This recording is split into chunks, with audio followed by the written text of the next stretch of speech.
आज हम जानेंगे माता वैष्णो देवी से जुड़े कुछ ऐसे रहस्य जो शायद ही आपको पता हो। माता वैष्णो देवी जगत जननी जगत तारिणी। माता के दर्शन मात्र से ही सारे भक्तों के दुख कष्ट पाप सब कट जाते हैं। माता के दरबार में झोली फैलाने वाले को माता कभी खाली हाथ नहीं जाने देती। आपने भी जरूर माता वैष्णो देवी के मंदिर में अपनी हाजिरी लगाई होगी, दर्शन किए होंगे।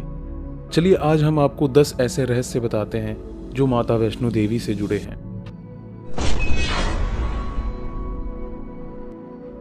वैष्णो देवी का जन्म। हिंदू महाकाय के अनुसार मां वैष्णो देवी ने भारत के दक्षिण में रत्नाकर सागर के घर रामेश्वर तट पर जन्म लिया था। उनके माता पिता लंबे समय से निसंतान थे।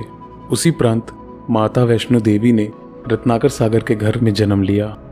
देवी के जन्म से एक रात पहले रत्नाकर सागर ने वचन लिया था कि बालिका जो भी चाहे उसकी इच्छा के रास्ते में वे कभी नहीं आएंगे।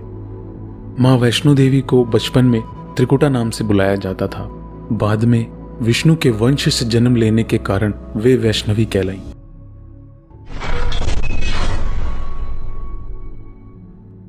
त्रिकुटा और रामेश्वर। रत्नाकर सागर की पुत्री देवी त्रिकुटा को जब 9 वर्ष की उम्र में पता चला कि भगवान विष्णु ने राम के रूप में जन्म लिया है, तब देवी त्रिकुटा ने राम को पति रूप में पाने के लिए तपस्या शुरू कर दी।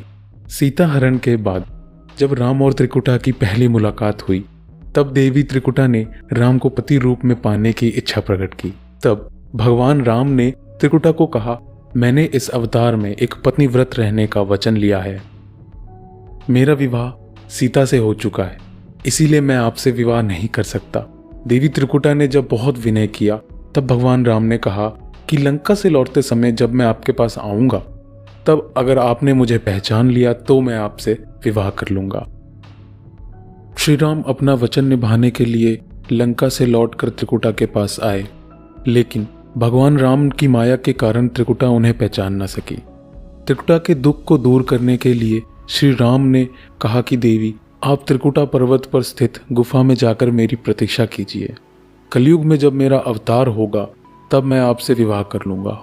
तब तक महावीर हनुमान आपकी सेवा में रहेंगे।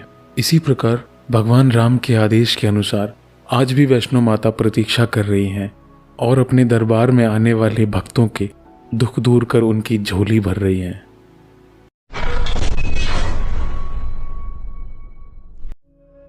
वैष्णो देवी मंदिर का निर्माण। ऐसा कहा जाता है कि वैष्णो देवी माता मंदिर का निर्माण लगभग 700 साल पहले ब्राह्मण पुजारी पंडित श्रीधर द्वारा किया गया था। वे बहुत ज्यादा गरीब थे। उनके मन में माता वैष्णो देवी के लिए बहुत ज्यादा भक्ति थी। ऐसा कहा जाता है कि उन्हें एक दिन सपने में माता वैष्णो दिखी और कहा कि उनके लिए भंडारा कराएं। माता वैष्णो को समर्पित इस भंडारे के लिए पंडित श्रीधर ने सभी को भंडारे का न्योता भी दे दिया। इस भंडारे को कराने के लिए लोगों ने मदद भी की, लेकिन वो मदद काफी नहीं थी। भंडारे के दिन नजदीक थे और पंडित श्रीधर ये सोच रहे थे कि इतने कम सामान में भंडारा कैसे हो पाएगा। इस चिंता में ब्राह्मण रात भर सो भी नहीं पा रहे थे। ऐसे में उन्हें बस देवी मां के चमत्कार की उम्मीद थी। भंडारे के दिन बुलाए गए सभी लोग ब्राह्मण की छोटी सी कुटिया में बैठ गए और इसके बाद भी कुटिया में काफी जगह बची हुई थी। इसके बाद ब्राह्मण ने सोचा कि वो इन सब को कैसे भोजन करा पाएगा। उसी वक्त ब्राह्मण ने एक लड़की को बाहर से आते देखा जिसका नाम वैष्णवी था। भंडारे के बाद जब ब्राह्मण ने कन्या रूप में आई माता वैष्णवी से मिलना चाहा, तब वो गायब हो चुकी थी। जब कुछ दिन बाद ब्राह्मण को वैष्णवी कन्या का सपना आया, उसमें स्पष्ट हुआ कि वह मां वैष्णो देवी थी। कन्या के रूप में आई माता वैष्णो ने ब्राह्मण को सनसनी गुफा के बारे में बताया। इसके बाद ब्राह्मण श्रीधर मां की गुफा की तलाश में निकल पड़े और उन्हें ये गुफा मिली।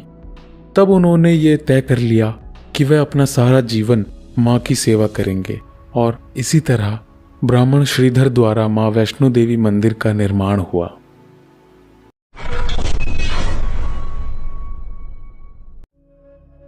वैष्णो देवी मंदिर की 2 गुफाएं। वैष्णो देवी के मंदिर में एक नहीं बल्कि 2 गुफाएं स्थित हैं, जिसमें से एक गुफा को हम सभी गर्भजून के नाम से जानते हैं। जो त्रिकुटी पर्वत पर स्थित है, उसकी ऊंचाई लगभग 1200 फीट है। ये गुफा अर्धकुंवारी के पास है, जहां मां वैष्णो देवी ने 9 महीने कठोर तपस्या की थी। इस मंदिर की एक और दूसरी गुफा है जो कि भवन के पास स्थित है। इसमें 3 पिंडियों का वास है। ये पिंडियां देवी सरस्वती, लक्ष्मी, काली की हैं। लेकिन माता वैष्णो देवी की यहाँ कोई पिंडी नहीं है। माता वैष्णो देवी यहाँ अदृश्य रूप में मौजूद हैं। फिर भी ये स्थान वैष्णो देवी तीर्थ कहलाता है। इस गुफा में पवित्र गंगा जल निकलता रहता है। माना जाता है यहाँ कई प्रकार के चमत्कार भी देखने को मिलते हैं। गुफा में भैरव का रहस्य। माता वैष्णो देवी मंदिर में भैरव का शरीर रखा गया है। मां वैष्णो देवी ने भैरव को त्रिशूल से मारा था, जिससे उसका सर उड़कर त्रिकुट पर्वत पर भैरव घाटी में चला गया था, जिसके कारण वहां भैरव मंदिर का निर्माण हुआ था। और तभी से भैरव का शरीर माता वैष्णो देवी के मंदिर में है। कहा जाता है कि अपने वध के बाद भैरव को अपनी भूल का पश्चाताप हुआ और उसने मां से क्षमा की भीख मांगी। माता वैष्णो देवी जानती थी कि उन पर हमला करने के पीछे भैरव की प्रमुख मंशा मोक्ष प्राप्त करने की थी। उन्होंने ना भैरव को पुनर्जन्म के चक्कर से मुक्ति प्रदान की और उसे वरदान देते हुए ये कहा कि मेरे दर्शन तब तक पूरे नहीं होंगे जब तक भक्त मेरे बाद तुम्हारे दर्शन नहीं करेगा। उसी मान्यता के अनुसार आज भी भक्त माता वैष्णो देवी के दर्शन के बाद करीब 3.25 किलोमीटर की चढ़ाई करके भैरव के दर्शन करने जाते हैं। तो दोस्तों, आप भी जब माता वैष्णो देवी के दर्शन करने जाएं तो भैरव के दर्शन जरूर करें। महाभारत के युद्ध से पहले माता वैष्णो देवी की पूजा। महाभारत जो पांडवों और कुरुक्षेत्र युद्ध का विवरण देता है, जिसमें वैष्णो देवी की पूजा का उल्लेख है। कहा जाता है कि कुरुक्षेत्र युद्ध से पहले कृष्ण की सलाह से देवी की पूजा की थी। उनकी भक्ति से प्रसन्न होकर देवी मां वैष्णो देवी के रूप में उनके सामने प्रकट हुई। जब देवी प्रकट हुई तो अर्जुन ने एक स्तोत्र के साथ उनकी स्तुति करना शुरू कर दिया। आमतौर पर माना जाता है कि पांडवों ने सबसे पहले कोल कंडोली और भवन में देवी मां के प्रति श्रद्धा और कृतज्ञता में मंदिर का निर्माण किया था।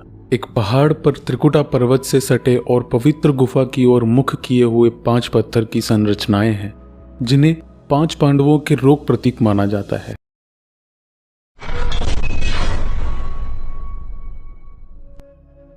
गुरु गोविंद सिंह द्वारा किया गया वैष्णो देवी का दौरा। यह दर्ज किया गया है कि गुरु गोविंद सिंह ने माता वैष्णो देवी की मंदिर का दौरा किया था जब वे पूरा मंडल की यात्रा कर रहे थे। यह देवी मां के मंदिर में जाने वाले किसी ऐतिहासिक व्यक्ति का सबसे पहला अभिलेख था और यह भी माना जाता है कि स्वामी विवेकानंद जैसे कई प्रमुख संतों ने मंदिर का दौरा किया है।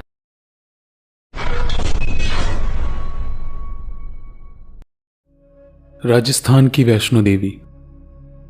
अर्बुदा देवी राजस्थान की वैष्णो देवी मानी जाती हैं। मां कात्यायनी का है रूप उनका।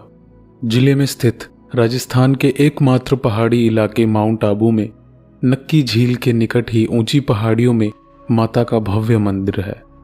सालों से चैत्र नवरात्र हो या श्राद्ध नवरात्र हो, यहाँ पर दर्शनार्थियों का सैलाब हमेशा उमड़ आता है।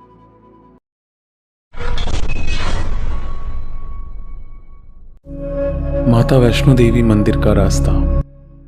बताया जाता है कि माता के दर्शन के लिए जिस रास्ते का इस्तेमाल किया जाता है वह असल में एक प्राकृतिक रास्ता नहीं है, बल्कि यहाँ आने वाले श्रद्धालुओं की बढ़ती संख्या देखते हुए 1977 में इस रास्ते का निर्माण करवाया गया था। तब से लेकर आज भी इसी रास्ते से गुजरकर मां के भक्त उनके दर्शन को जाते हैं और आजकल की तकनीकी व्यवस्थाओं की वजह से आप लोग हेलीकॉप्टर जैसी सेवाओं का भी आनंद ले सकते। मंदिर में भक्तों के द्वारा चढ़ाया गया चढ़ावा। वैसे तो वैष्णो देवी मंदिर में हर महीने भक्तों की भीड़ रहती है, चाहे गर्मी हो, बरसात हो, ठंड हो, चाहे कैसा भी मौसम हो, भक्तों की भीड़ माता के दर्शन के लिए हमेशा रहती है। लेकिन नवरात्र शुरू होते ही मंदिर में भक्तों की भीड़ 10 गुना बढ़ जाती है। माता वैष्णो देवी के दर्शन के लिए भक्त दूर दूर से आते हैं और नवरात्र में वैष्णो देवी मंदिर की रौनक कुछ ज़्यादा ही बढ़ जाती है। भक्तों द्वारा प्रसाद का दान आदि चढ़ाया जाता है। लेकिन आज हम आपको बताते हैं कि आखिर माता वैष्णो मंदिर में हर वर्ष लगभग भक्तों द्वारा कितना चढ़ावा चढ़ाया जाता है। माता वैष्णो देवी का मंदिर 5वां सबसे अमीर मंदिर है, जहां हर वर्ष लगभग 500 करोड़ की राशि भक्तों द्वारा चढ़ाई जाती है। अब आप अंदाजा लगा सकते हैं कि इस मंदिर का देश में ही नहीं पूरे विश्व में क्या महत्व है। तो दोस्तों, आइए मिलकर बोलते हैं जय माता दी। अगर आपको ये वीडियो पसंद आई हो तो लाइक कर दीजिए और सब्सक्राइब भी कर दीजिए, और नीचे कमेंट सेक्शन में ज़रूर बताइए कि आपको ये वीडियो कैसी लगी। धन्यवाद दोस्तों, फिर मिलते हैं ऐसे ही किसी वीडियो में।